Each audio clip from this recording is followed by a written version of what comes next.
And I think we also, need to consider the fact that today the population of India, almost 55% or 60% of the population is under the age of 40. At the time of 2047, it'll become an aging country, aging population. Now, having said that, and as mentioned earlier, I think just because a few people comment on the work hours, doesn't mean that it is a reality in each and every company. One. Secondly is for my organization, I can speak sometimes, we take them on retreats just to cool them off. These are some of the activities I'm sure even the bigger organizations do as well.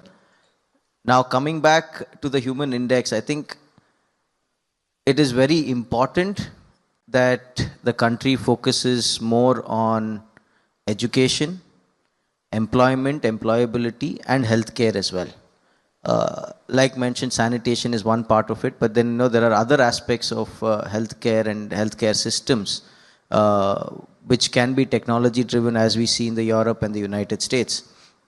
So these are some of the aspects in which if we can focus on, and skill development, as mentioned earlier, should be more industry focused. It should be more employable.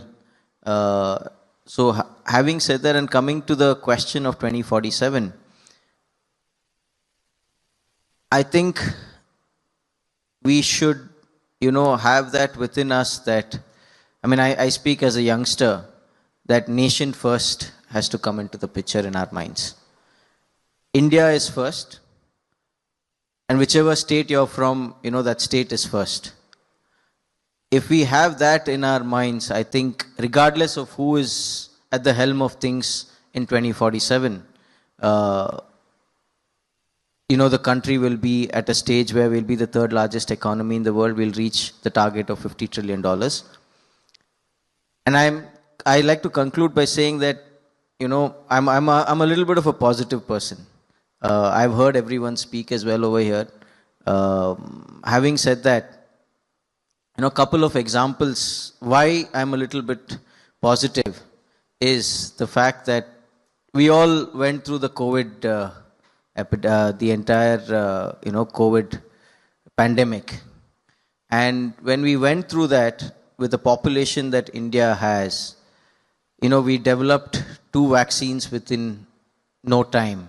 2 of our Hyderabad-based company and Pune-based companies did it.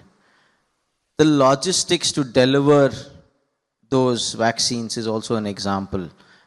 With every calamity comes an opportunity. And I think India has, gone to that step where in case if there is a calamity that is approaching us, India seeks an opportunity in that and then goes one step ahead.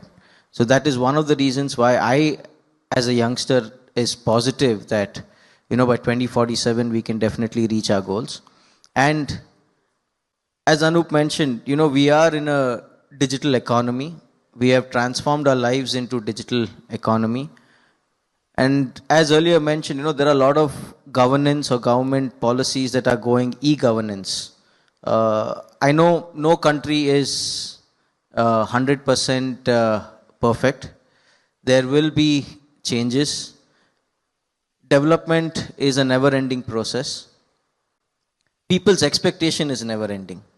As I have experienced it myself by standing for an election. We feel that we've done everything, but then, there's always a small element that can be done. And to every problem, there's a solution. So I'm very positive that going ahead in 2047, we should reach the target of 30 trillion, but I think 50 trillion is also a figure that we can definitely reach, but with a mindset of having India first and nation first. Thank you.